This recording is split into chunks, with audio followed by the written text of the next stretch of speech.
E aí galera, eu sou Samuel Santos, seja bem-vindo para o nosso quadro Geradores. Solta a vinheta. E o nosso tema hoje é o tempo de Deus. E nós vamos nos basear em Josué, capítulo 14 e o versículo 9, que diz assim: Então Moisés naquele dia jurou dizendo: Certamente a terra que pisou o teu pé será tua e de teus filhos em herança, perpetuamente, pois perseveraste em seguir ao Senhor, meu Deus.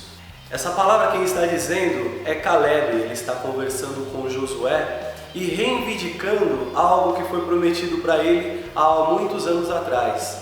Ele, quando já estava com a sua idade avançada, apesar da idade, ainda estava forte. Apesar da idade, ele ainda se apegava nas promessas de Deus, em especial numa promessa que Deus havia feito para ele através da vida de Moisés. Ele então diz para Josué, que nesse tempo era o líder do povo de Israel, ele diz para Josué: Josué, eu quero aquilo que me foi prometido, a terra que me cabe, para mim, para minha família. E ele então recebe essa bênção, mas ele teve que perseverar, ele teve que ficar firme, porque afinal de contas, toda a geração, todos os amigos dele, os que cresceram com ele, os caras que estavam na escola na mesma turma que ele, os caras tinham morrido e agora só ele, com essa idade, tinha conseguido ficar firme, perseverante em servir ao Senhor.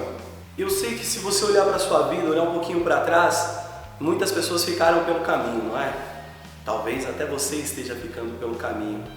Mas nesse tema, pensa um pouquinho no tempo de Deus. Chegou o tempo de você desistir? Chegou o tempo de você estar da forma como você está? Bom, Caleb, ele não via assim. Apesar de já estar com a sua idade avançada, ele via que ainda estava forte. Ele via que ainda podia, tinha, como dizem os antigos, não tinha lenha para queimar, ainda tinha muito o que fazer. E às vezes a gente olha para a nossa vida e pensa: poxa, mas eu já vivi tanta coisa, eu já aprendi tanto, apesar da pouca idade, eu já conheço tanto, sei até mais que os meus pais. Mas qual é o tempo de Deus para a sua vida, para as decisões que você tem tomado? Você sabia que Deus tem propósitos para a sua vida? Isso não é um jargão evangélico que a gente ouve muitas vezes: Deus tem um plano para a sua vida.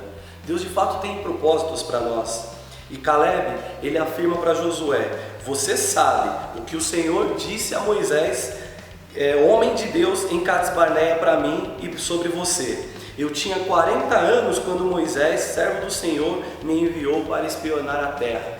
Ele sabia dos propósitos de Deus, ele conhecia. E lá nos versículos 6 e 7 do capítulo 14, a gente vê que Deus, ele também sabia de quais eram as necessidades de Caleb. E ele sabe quais são as suas necessidades. A sua necessidade, será que ela está resumida em um aparelho como esse? Não, né? Isso não. Será que a sua necessidade está num carrão assim? Não, né? Eu tenho certeza que você sabe quais são as necessidades de Deus para a sua vida. De ser uma pessoa melhor, um filho melhor, um melhor estudante, um melhor funcionário, um melhor servo de Deus. Bom, para Caleb, um ex-escravo era ter um lugar para morar, era ter um lugar onde ele pudesse dizer: é meu, é minha terra. E para você, o que é? Em Gênesis capítulo 2, o versículo 18, diz assim: Então declarou o Senhor Deus: Não é bom que o homem esteja só, farei para ele alguém que o auxilie e lhe corresponda.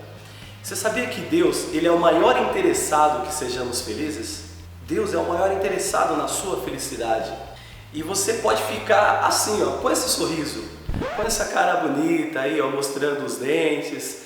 E você pode ficar desse jeito se você estiver naquilo que é o plano de Deus. E no Salmo 68, versículo 6, diz que Deus faz com que o solitário, ele viva em família. E você pode viver as bênçãos de Deus. É lógico que se você achar: eu só vou pegar alguns, vou pegar algumas, vou estar com um ou outro, você não vai viver com a plena felicidade que Deus tem, com a plenitude daquilo que Deus quer para você.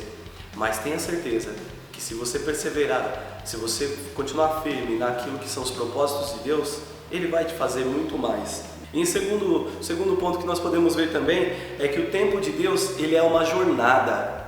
O tempo de Deus, ele não é algo tão simples a ponto de você dar um passo e já chegou. Às vezes você precisa recuar um pouco, às vezes você fica assim, distante, meio desfocado, não está aparecendo muito, mas quando você está se aproximando das coisas de Deus, você consegue enxergar as coisas com mais clareza.